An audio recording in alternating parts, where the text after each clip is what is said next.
Você pode ser filmada? Posso contar agora um pouco da história da fazenda, que foi onde a Raquel passou boa parte da vida dela, né? Então, a história da fazenda é a seguinte. A fazenda da Umidestes, ela foi construída em 1871 pelo avô da Raquel, assim, pela família da Raquel.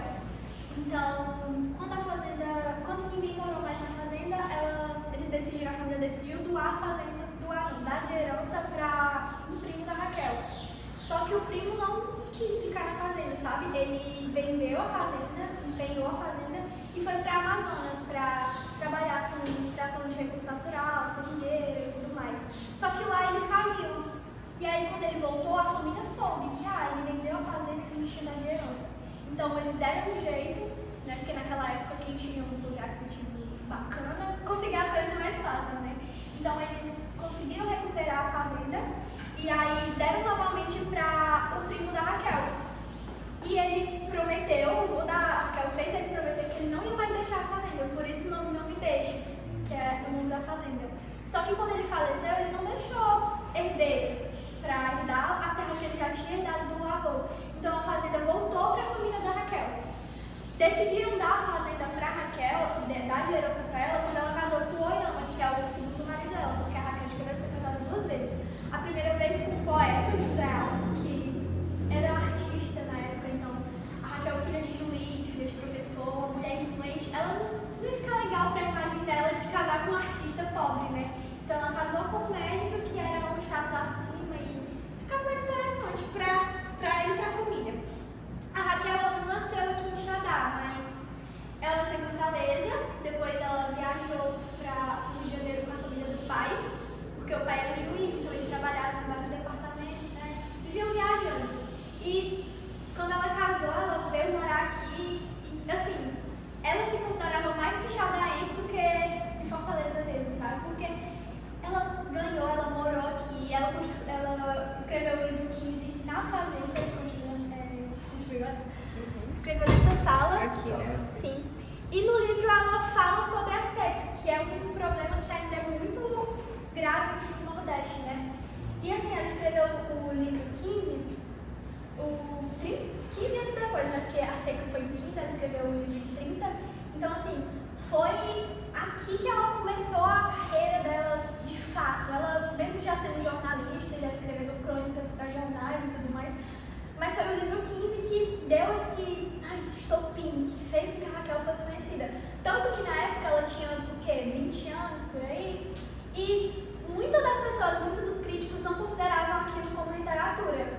Por quê? Porque era uma mulher denunciando a situação do Nordeste, denunciando a seca, o descaso do governo com os nordestinos, com as pessoas que sofriam aquilo, sabe? E julgaram muito o livro. Você não é escritora, você não é digna de participar das obras, você não é digna do título de escritora, porque você está denunciando uma coisa que a gente oculta, sabe? Então, assim, foi muito importante para ela na época. E pra gente também, que sofre com isso, que é nordestino, que é cearense. Então, ela escreveu o livro, ela tinha 19 anos, publicou com 20. E ela também tinha um problema respiratório. Não sei se vocês sabem disso. Então, a Raquel, ela ficou casada com o Oyama e foi o marido que ela ficou casada até o falecimento, né, até a morte. E ela teve 3 filhos, um dos filhos, inclusive, chegou a falecer. E muitas das pessoas perguntam, mas ele era seu filho biológico? A Raquel nunca deixou isso claro, se era filho ou não dela, porque ela dizia, filho é o que a gente tem no coração, né? Então, pra ela, todos os 3 filhos são filhos, mas eu acredito que seja adotada. Muitas das pessoas falam que foi adotada. Então, a gente vai para a próxima sala, que aqui a gente tem um pouco da Raquel, de forma bem breve mesmo.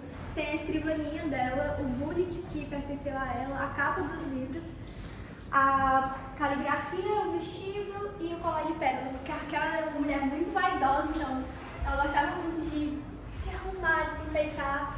E o vestido de bolinha clássicos, né? Tanto que a gente tem ali na fotografia dela entrando para a academia, ela tá com um vestido de bolinhas. Aqui é a máquina de escrever dela, que a família cedeu para o acervo, né? Aqui a gente tem o quadro Homem Feliz, que é baseado numa parte do livro Memorial de Maria Moura. e é uma semiótica, dependendo do ângulo que você vê, você interpreta de várias formas. A explicação da obra é basicamente o quê? O homem feliz, que é a primeira frase, não tem passado, ele não recorda, sabe? Então, quando a gente não tem as mágoas do passado, a gente é uma pessoa renovada, né? E a Raquel de Queiroz, ela era uma pessoa que não gostava muito de recordar do passado, porque ela perdeu um filho, ela sofreu com a ditadura militar, ela passou 2 anos presa, ela renunciou ao primeiro amor dela, então, para ela, o passado não é coisa tão interessante. Mesmo que tenha sido no passado que ela conseguiu elevar a carreira dela, conseguiu se inserir no mundo da literatura, né?